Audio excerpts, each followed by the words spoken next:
काला साया।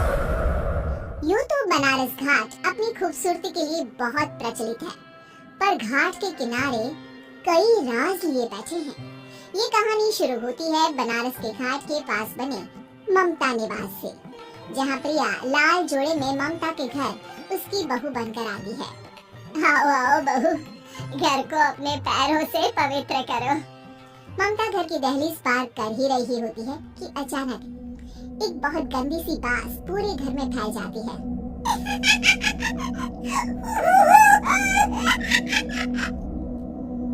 ये बदबू और ये आवाजें, ये कौन हंस रहा है माँ? ये पड़ोसी ना हमारे थोड़े अलग से है। कहाँ हम शाकाहारी और ये मांस मच्छी खाने वाले। छोड़, तू ध्यान मत दे और गृह प्रवेश कर। और हाँ बहू, अपनी सास की एक बात हमेशा याद रखना, इन पड़ोसियों से तो कभी बात नहीं करेगी। अच्छे लोग नहीं है ये। अपनी सास की ये बात मानेगी ना बेटा? हाँ माँ, जो आपकी मर्जी, मैं उनसे बात नहीं करूँगी। अगले दिन प्रिया अपनी पहली रसोई बनाने रसोई घर में जाती है। ये छोटी बात से नाक में जा रही है। एक काम करती हूँ, खिड़की खोल देती हूँ। प्रिया खिड़की खोलने जाती है। इतनी चाली, लगता है इस खिड़की को कभी खोला ही नहीं गया। पर ऐसा क्यों? ओह, नॉनवेज की स्मेल आती होगी ना। 2 मिनट के लिए खोल लेती हूँ, फिर बंद कर दूंगी। प्रिया खिड़की खोलती है। खिड़की खोलते ही उसकी नजर सामने वाले घर की खिड़की पर पड़ती है, जहाँ एक लड़की खड़ी होती है, हाथों में मेहंदी, लाल रंग की साड़ी, बिल्कुल सजी धजी, मानो प्रिया की तरह ही वो भी नई नवेली बहू हो। वो प्रिया को देखकर मुस्कुराती है। हे भगवान, माँ ने तो इनसे बात करने को मना किया था।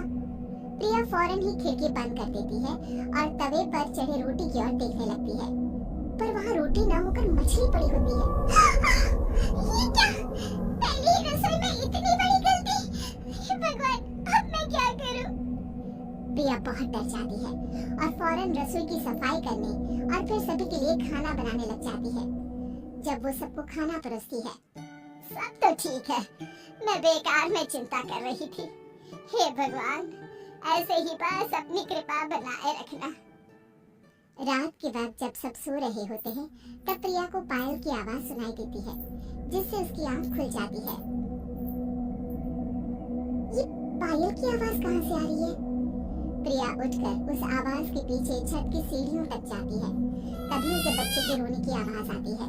प्रिया छत पर जाती है तो क्या देखती है? वही लाल साड़ी वाली लड़की अपनी गोद में एक नवजात बच्चे को घुमा घुमा कर सुला रही है। तभी प्रिया की नजर उसके पेट पर पड़ती है। ओह गॉड, ये तो प्रेग्नेंट भी है। सुनिए, बच्चा सो नहीं रहा है क्या? मैं कुछ मदद करूं? नहीं, आपके घर वालों को अच्छा नहीं लगेगा, मैं संभाल लूंगी। स्नेहा की गोद से बच्चा हाथ मारकर प्रिया की गोद में आने को छटपटाने लगता है। दोनों घर अगल बगल में बने होने के कारण प्रिया उस बच्चे को गोद में ले लेती है। प्रिया के पास आते ही वो सो जाता है। बच्चे का वो स्पर्श रात भर प्रिया भूल नहीं पाती और अगली सुबह वो छत पर कपड़े सुखा रही होती है। तभी उसे एक औरत इशारा करके बुलाती है। स्नेहा कह रही थी, बाबू तुम्हारी गोद में आते ही सो गया। मैं गौरी, स्नेहा की माँ हूँ। बहू, घर आना, बाबू को खिला भी लेना। शाम को जब घर पर कोई नहीं रहता, बच्चे से मिलने के लिए प्रिया छिपकर अपनी पड़ोसन के घर चली जाती है और कुछ देर बच्चे को खिलाकर वापस लौट आती है। इसके कुछ दिन बाद ही प्रिया को पता चलता है कि वो माँ बनने वाली है। ममता की खुशी का ठिकाना नहीं रहता।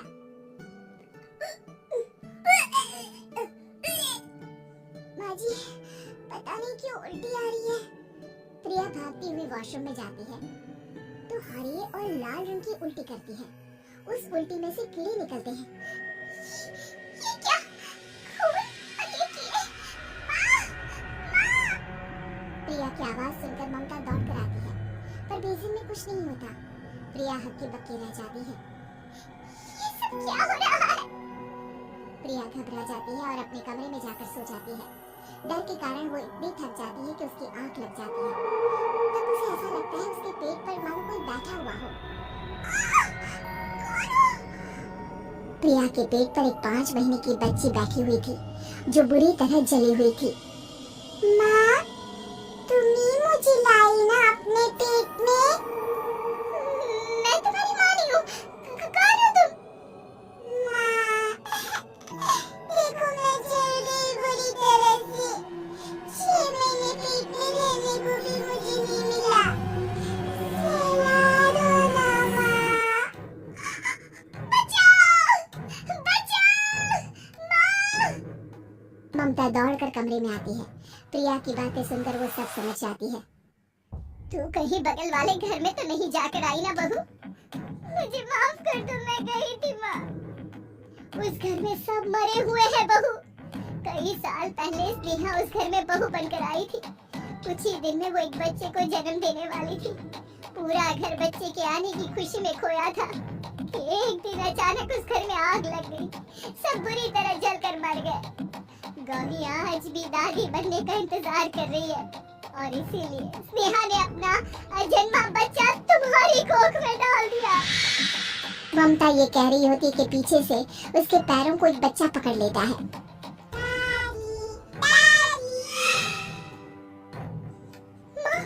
स्नेहा की गोद में यही बच्चा था। ये बच्चा कौन है फिर? तेरी मौत है।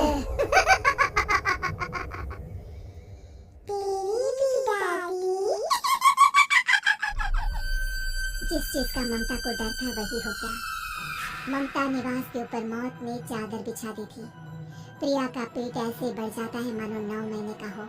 2 हाथ उसके पेट से बाहर निकलते हैं। बहू, संतोष को फोन कर, किसी पंडित जी को बुला बहू। प्रिया का पति भागता हुआ घर आता है। ये तो होना ही था माँ। तेरा पाप तेरे सामने आ गया तो तू सह नहीं पा रही है।